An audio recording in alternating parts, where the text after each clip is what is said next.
Rio wakes up from sleep to find himself standing in a world made entirely of clouds, with a wizard standing before him. The first thing the wizard tells him is that he died in an accident, as usual, like we've seen in many anime, but he also says that this isn't the end of his story. Now Michael, the wizard standing before him, must send Rio to another world to start a new life. From the information Michael has, Rio won't have any special missions or tasks in this new world, meaning he's free to do whatever he wants. Rio tells him he wants to live a peaceful and comfortable life, and Michael has no problem with that. But first, he needs to give him some basic information about the world he'll be reborn into. The world is called Fae, a world full of magic. About 20% of humans can cast elemental spells. For Rio, the most suitable element is water. Since he asked for a peaceful life, Michael also prepared a small bag for him with some basic supplies as a starter. As part of the preparations, Michael also set up a house for him with a food storage that will last 2 months, so he won't have to worry about food for a while. As we continue with the video, here's a quick quiz question for you. Can you guess which anime this is? If you know the answer, drop it in the comments below. And don't forget to hit the like button. Your support helps ensure our hard work reaches even more anime fans through YouTube's recommendations.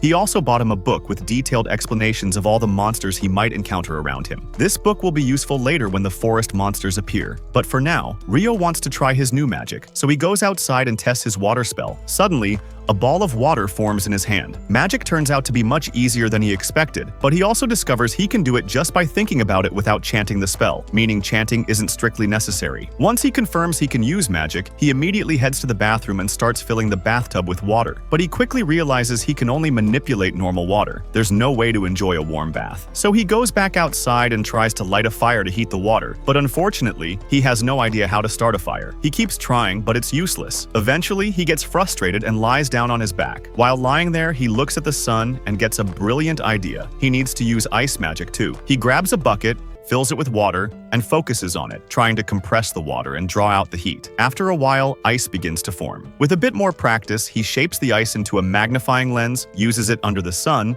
and lights a fire. After successfully lighting the fire, he heats the water and finally enjoys his warm bath. At the end of the first day, he finally relaxes. From his ice experiment, he learns that he can also heat water by adding heat instead of removing it, so he'll practice that another time. The next morning, Rio sits eating breakfast and starts thinking about his future. Michael gave him enough food for 2 months, but eventually, he'll need to go out to replenish his supplies. However, he's sure a single knife won't be enough against the monsters in the forest, so he decides to start training his offensive magic first. The first thing he does is try throwing a water ball at a tree. It works exactly as expected, but the small water ball won't be very effective in combat. However, he knows a way to make the water hit harder, so he forms another water ball, this time concentrating all the water into a single point to increase pressure. The idea seems good in his head, but he's not trained enough to put enough force into it. The result is that his water spray now resembles a child's water gun. Rio remembers something Michael told him before his rebirth. All magic depends on imagination. He needs to have a clear image of what he wants to do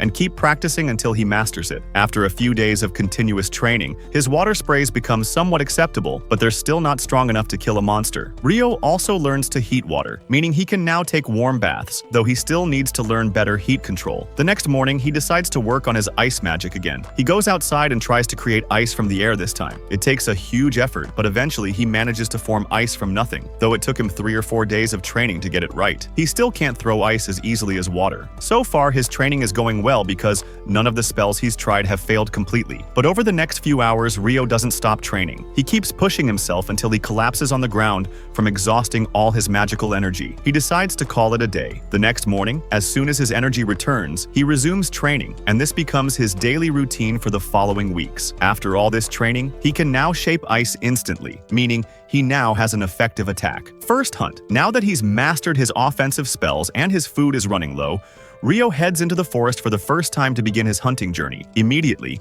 he sees animal footprints and follows them until he reaches a nearby river. Standing there, he finds a stone near the water that he can use to start a fire by striking it against the edge of his sword. Since he's there, he also gathers some anti-venom herbs, just in case he needs them someday. Suddenly, he hears a rustling sound behind him. When he turns around, he sees a small wild boar staring at him. He freezes in shock. The boar charges at him at full speed. This is the first time Rio has had to fight for his life, so he doesn't know what to do. Just before the boar hits him, Rio snaps out of his shock and jumps aside at the last moment to dodge the charge. But the boar isn't done yet. Luckily, Rio regains his focus as the boar charges again. He spreads ice on the ground in front of him, making the boar slip. Then, He quickly forms ice spikes in front of him, and the boar impales itself, dying instantly in a violent way. After preparing the boar's meat, Ryo opens the monster book to read about it. It turns out this small wild boar is the weakest monster he could encounter in this forest. The book is basically a beginner's guide, so most monsters in it are simple. However, there are 2 extra pages at the end that seem important. One talks about dragons, extremely powerful creatures that can destroy entire cities alone. The book advises fleeing immediately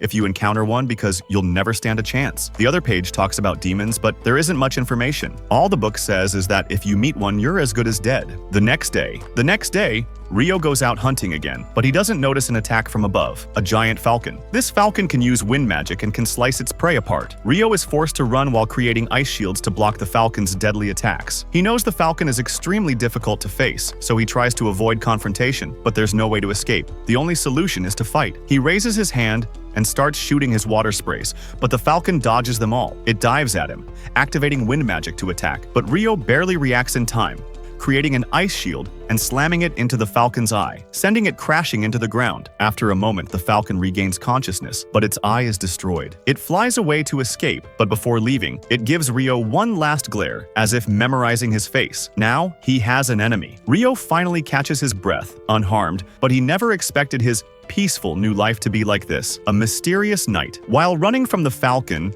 Ryo ends up deep in the forest. He wanders until midnight, trying to find his way back home. Suddenly, he sees a campfire, and in the middle of it stands a headless knight, smoke rising from its neck. The knight doesn't attack him, and over time, Ryo continues his training. Now, he can hunt and preserve food easily. His water magic has also become much stronger. He can create sharp ice blades and slam them down with great force. His water spray is now strong enough to cut through solid stone effortlessly. His combat abilities are now solid, but ice magic isn't the only thing he's been training in. Ever since he saw that knight, he's been going into the forest late at night to fight it. These headless knights aren't mentioned in the monster book at all, meaning they either aren't monsters or are too advanced for a beginner's guide. Either way, Ryo is determined to fight this knight. He charges at it with his ice staff and starts attacking, but the whole thing feels more like a training session than a real fight, because the knight far surpasses him in strength and skill. Still, Ryo does his best to block the knight's strikes with his ice shields, but he's defeated in seconds. The knight never speaks a word to Ryo, but strangely, Ryo feels like the knight is acting as a trainer, trying to make him stronger. Suddenly, the knight raises its sword and uses water magic to extend its blade. Ryo is shocked. He didn't know the knight could use water magic too, but after showing him how the sword works, the knight sheathes it and leaves. The return of the falcon. Sometime later, Ryo is out hunting as usual when he's suddenly attacked by the same killer falcon from before. He's confused because he doesn't remember it being black before. He assumes it must have trained and evolved specifically to come back for revenge. The falcon swoops down and starts hurling sharp wind attacks like blades. Ryo creates 5 layers of ice shields to protect himself, but the falcon has grown so strong that it shatters all of them in an instant. Ryo starts panicking. He runs left and right across the ground, creating ice shields to block incoming attacks. When he sees an opening, he attacks the falcon with multiple ice spears, but the falcon dodges them all with terrifying speed. To make matters worse, the falcon opens its beak and lets out a scream that disrupts Ryo's magic. All his ice shields disappear, leaving him completely exposed. But the falcon isn't done. It flaps its wings in front of him, and Ryo feels something big coming. He just doesn't know when. Moments later, electricity crackles around his body, and a bolt of lightning shoots straight at him. This attack would have been fatal if it hit, but luckily, Ryo uses his staff to absorb the lightning and jumps away to save himself. Still dazed from the shock, the falcon dives at him, trying to finish him off with its claws. At the last moment, Ryo draws his ice sword and blocks the attack. The falcon strikes again and again, but thanks to his training with the knight, Ryo quickly finds a gap in its defenses and stabs it in the neck, killing it. After the falcon falls, Ryo approaches it, understanding what it must have felt. It lost an eye because of him and wanted to prove it was stronger. That's why it evolved. But Ryo also spent all this time strengthening himself, so in the end, the falcon still lost, meeting a dragon. After this, Ryo starts walking back home, but to his shock, he suddenly finds himself face to face with a dragon. He immediately remembers what the book said about dragons, that they're incredibly powerful, and if you see one, you should run immediately. He thinks it's over for him, but strangely, the dragon starts speaking to him telepathically. It doesn't seem hostile at all. In fact, it's trapped here because it's searching for a black falcon that passed through. Ryo, relieved that the dragon isn't aggressive, realizes it's probably talking about the falcon he just killed. He apologizes profusely and explains that the falcon attacked him, so he had to kill it. The dragon is surprised that a human like Rio could kill such a falcon, but isn't too upset. Instead, it's interested in the sword Rio is carrying. It recognizes it as belonging to the King of 1,000. The dragon explains that if the king gave this sword to a young boy like Rio, it must mean Rio did something great to earn his favor. Rio has many questions because he still doesn't know much about this world. He and the dragon talk for hours until the day is almost over. Their conversation is cut short when the dragon has to return home. Rio thanks it for answering his questions, and the dragon thanks him too. It hasn't spoken to anyone like this in years. They part ways amicably. Hidden ability. At the same time, Michael is reviewing Rio's records and discovers something he hadn't noticed before. Rio has a hidden trait called eternal youth for some reason. Michael finds this extremely strange because in the 100,000 years since he first sent people to this world, he's never encountered someone with a hidden trait, a new companion. On the riverbank, we see a strange red-haired boy sleeping on the sand. Who is he, and what is he doing here? We don't know. Rio wakes up at dawn to hunt for food by the sea when he finds a shipwreck. As he walks further, he sees the body of a man near the wreck. Checking for a pulse, he confirms the man is dead. Then, he spots another man named Abel on the other side of the broken ship. Thankfully, this one is still alive. Going back a bit,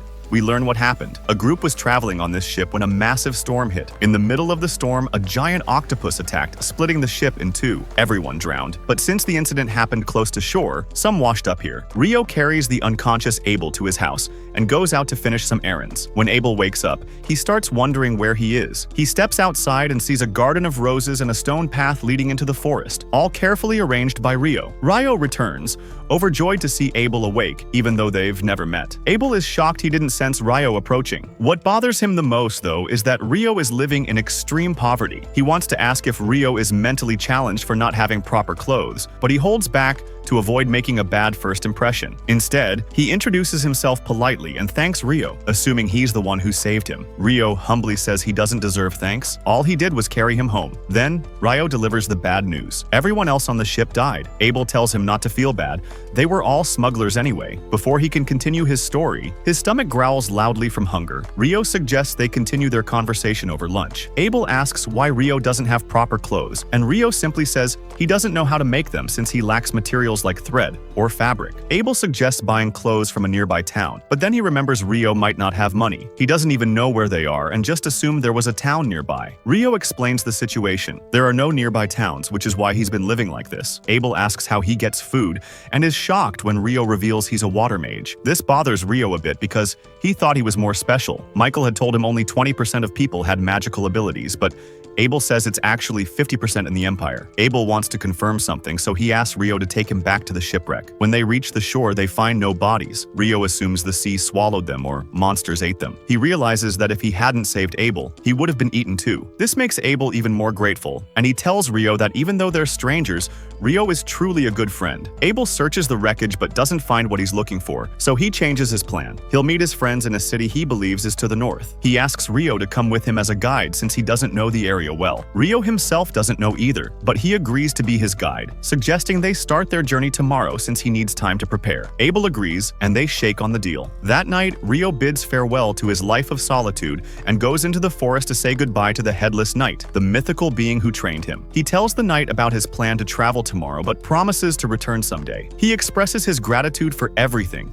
and decides to have one last training match before leaving. They go all out in an intense battle, and as expected, the knight is the one left standing. When it's time to say goodbye, the knight gives Rio a farewell gift, a hero's set as the book calls it, to replace his tattered clothes. The journey begins. The next morning, wearing his new outfit, Rio begins his journey north with Abel, leaving his solitary life behind. On their way, they encounter a wild boar. Abel decides to handle it himself, even though he can't use magic. Using his sword skills, he moves swiftly and kills the boar in a single strike. The forest seems endless, so they're forced to camp under a large tree at night. But Rio, using his environmental sensing skills, detects something running toward them. Abel tells him to stay behind, but Rio refuses. He senses many enemies approaching. Abel assumes Rio's magic won't work without a staff, but he's shocked when he sees Rio doesn't need one. Rio summons an ice javelin and hurls it at 4 incoming monsters, killing them instantly. The fight ends in seconds. Afterward, Abel asks what he just used. He's never seen anything like it. Rio brushes it off,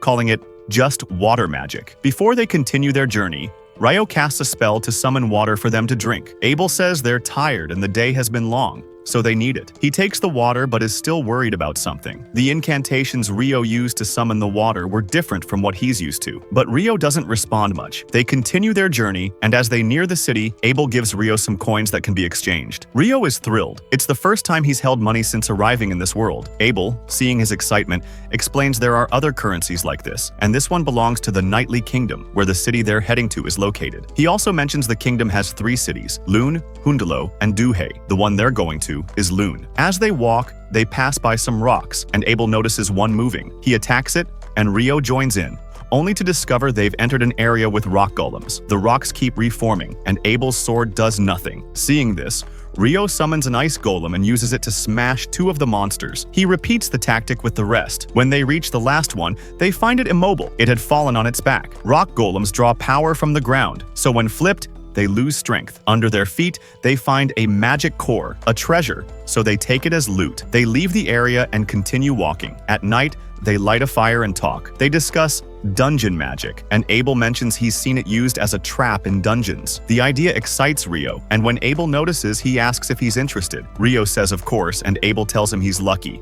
The only dungeon in the entire kingdom is in Lune, the city they're heading to. When Rio insists on knowing more, Abel asks if he's ever seen dwarves before. He says Rio is lucky because there are a few dwarves in Lune, and they're incredibly strong. Rio says he already knows this, which surprises Abel. How do you know? He asks. They continue their journey through the mountains, and Rio tells Abel that once they cross this hill, they'll find humans. Abel is shocked Rio knows this, and asks again how he knows. Rio remembers the dragon told him, but there's no way to explain that without sounding crazy, so he tells Abel to forget it. As they walk, they see dragons feeding on another monster's corpse, confirming Abel's suspicions. They plan to avoid fighting, but Rio has a different opinion. He says they should fight now while they're on solid ground. They engage in battle and win, but suddenly, more dragons appear, flying toward them. Rio uses his magic to take them down from the sky, and Abel collects their cores, excited about the battle. They exchange a smile. Their partnership is strong. They continue walking and talking, wondering if they'll encounter more monsters. Rio has no problem fighting them, but Abel isn't eager to face such danger again. Eventually, they reach a northern area and see a road in the distance. If they follow it, they'll find a town. Abel looks around and suggests heading west instead of east, seeming to recognize the snowy mountains. He tells Rio that if they go east, they'll reach a town called Kiri,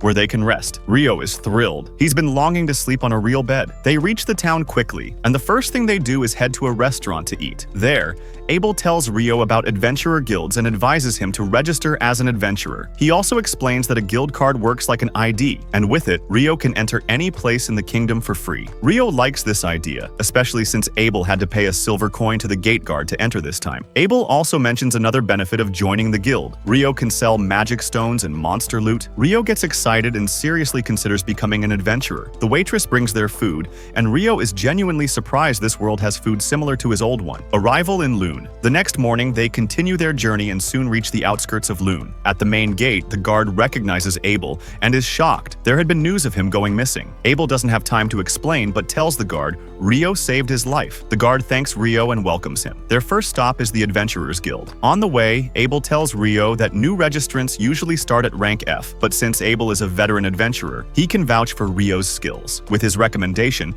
Rio could start at rank E or even D. As expected, the higher the rank, the harder the quests. They enter the guild, and everyone is stunned and overjoyed to see Abel alive. They swarm around him, welcoming him back. Abel smiles. He never imagined he'd make such a famous friend. Rio steps outside to avoid being in the way and decides to take a walk. There, he meets a noblewoman who takes an interest in his outfit. She recognizes it as belonging to the King of 1,000. Rio is confused. He doesn't know who that is. Unfortunately, the woman says she's in a hurry and leaves without explaining, only saying she hopes to see him again soon. He goes looking for Abel and finds him inside the guild, introducing him to everyone as the man who saved his life. They all thank Rio and welcome him. Once things settle down, Abel takes Rio to the receptionist to register him as a rank D adventurer based on his recommendation. The receptionist is shocked. Someone like Abel, from the Crimson Sword faction, personally vouching for someone is unheard of. She agrees to the registration but says Rio must pass a physical test. Meanwhile, Abel wants to speak to the guildmaster. A clerk leads them to the meeting room,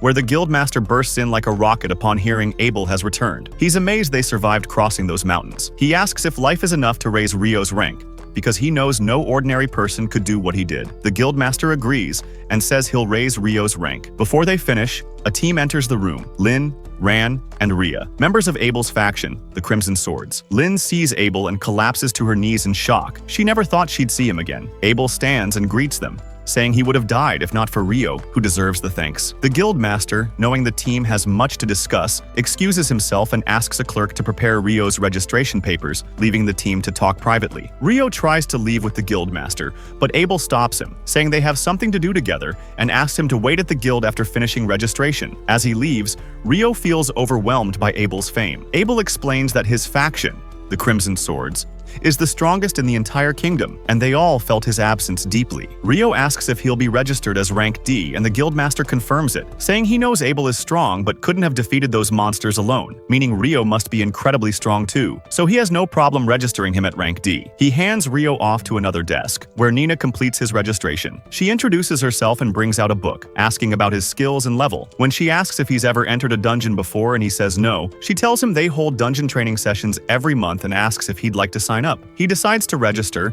and she informs him the next training is in 2 days at 9 a.m. Rio is surprised they have clocks here. Since he has no place to stay, she tells him he can live at the guild's hotel for up to 300 days after registration. Once the paperwork is done, she gives him his guild card, officially making him an adventurer. They leave the room, and the guildmaster is happy Abel has returned but complains the whole city was in chaos without him. Rio rejoins Abel, who takes him to exchange the magic cores they sold. Abel says there's another place they need to visit, and since Rio is the guest of honor, he can't refuse. A welcome party awaits. They enjoy themselves, drinking all night. The next morning, Rio is exhausted. He walks with Nina to the training room, where two others, Niles and Ato, introduce themselves. Nina thinks he's here for dungeon training tomorrow and leaves. Niles starts talking about how cute Nina is, but Ato isn't interested and instead chats with Rio. They decide to take it easy during their stay. Nina knocks and brings in a new roommate, Ian, a 16-year-old boy whose parents died, so he became an adventurer to survive. This was a full recap of 2 episodes of The Water Magician. If you enjoyed it, let me know in the comments. I'd love to hear your thoughts, and if you'd like to see more parts, make sure to subscribe so you don't miss the next upload.